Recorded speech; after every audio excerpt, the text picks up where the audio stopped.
and I can make quite a nice green for this with a lemon yellow and cerulean. So I've got these very light acidic greens up there. To start off with the flat brush on the leaves and then come back to the little one in a moment. Let's just paint these across using the edge of the brush, tickling the brush across here. Give the effect of layers, canopies of leaves coming in here. Quite strong greens coming through.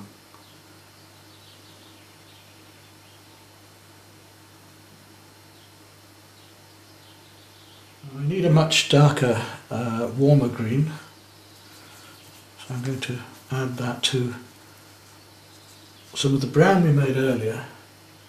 You see we get a more mossy, bit more blue into that. And a stronger yellow. Instead of using the lemon yellow now, I'm going to use some cobalt blue and some chrome yellow. Look at this lovely mossy green we get, into which I shall also add a bit more blue in a moment to make it even cooler. But just for the moment, it's giving me just the green I want. So cobalt blue and chrome yellow. Get this lovely deep green here. Moss. Used to have a glaze called Misty Moss that came from Wenger.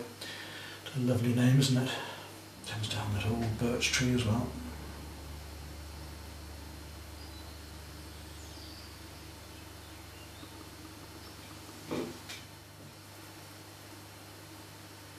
Over the surface of some of these rocks as well.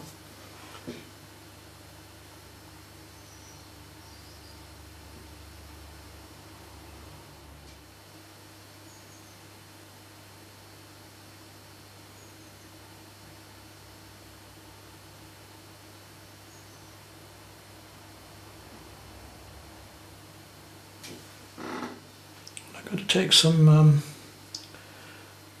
emerald green now. It's a little bit stronger because I want a few more, much more greeny, bluey greeny leaves amongst this to make those ones I've done seem warmer.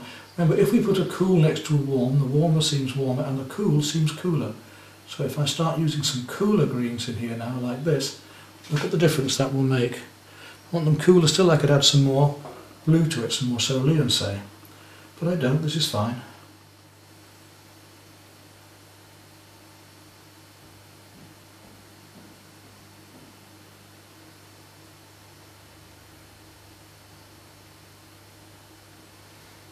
And now you can really see the effects of the sunlight coming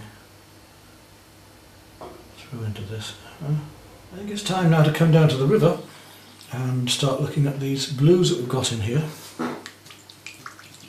I'm going to use a flat brush at first, just to do the basic blue-grey background. Choose cerulean for a lot of this and play with my different warms and cools. Just want to cover at the moment this these browns up,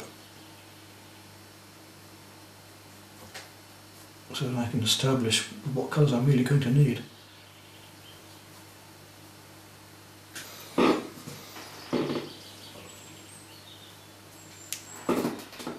Cobalt this time, a little white. I use it pure in a moment. We'll just start off with the lighter blue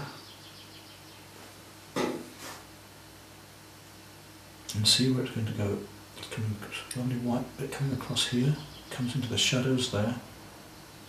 Look at that, what lovely warm blue affects this painting so quickly, to give the feeling of the foam coming down in the shadows there.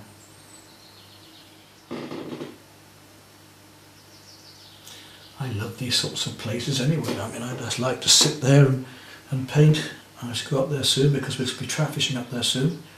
But it's a beautiful place to be.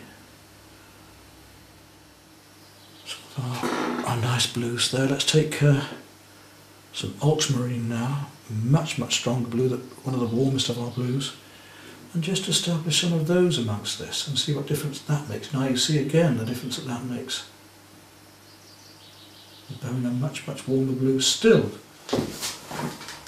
Now we're just playing with these really nice warm ultramarines now.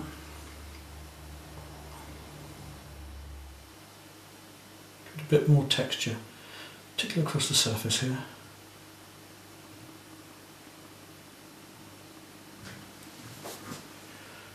Look where else it is in the background here as well. As I say, once you see it in one place, you'll start to see it somewhere else, and we do need to link these colours through. We're going back to the cerulean, and we're going to add a lot of white with that, and look at how that can be brought in to catch the light, cascading over into these light areas of the water. Really that foam swirls down there.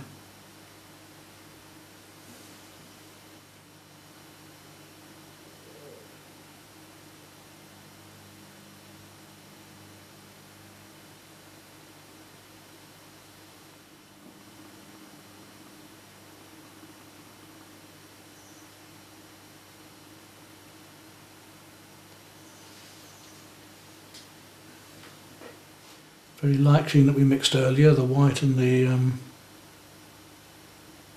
yellow. And let's just see what highlights we have catching bits of stone.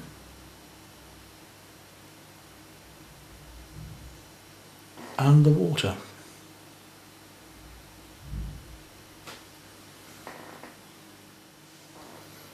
Get the movement of it.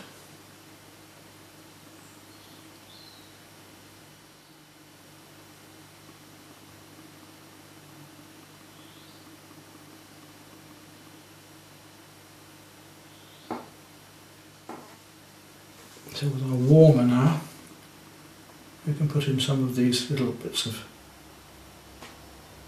paint that are appearing on and around down here. Linking these colours together now.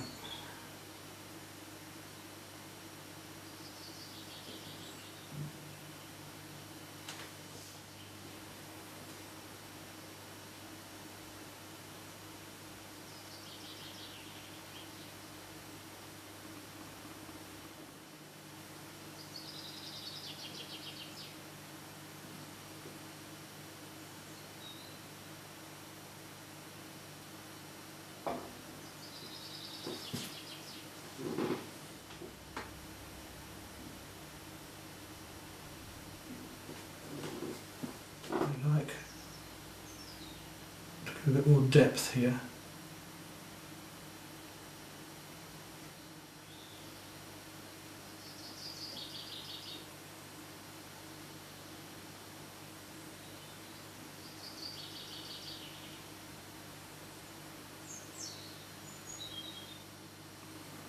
So the time when you could just fill and pull a few more colours out. I wanted a few slightly deeper blues in there.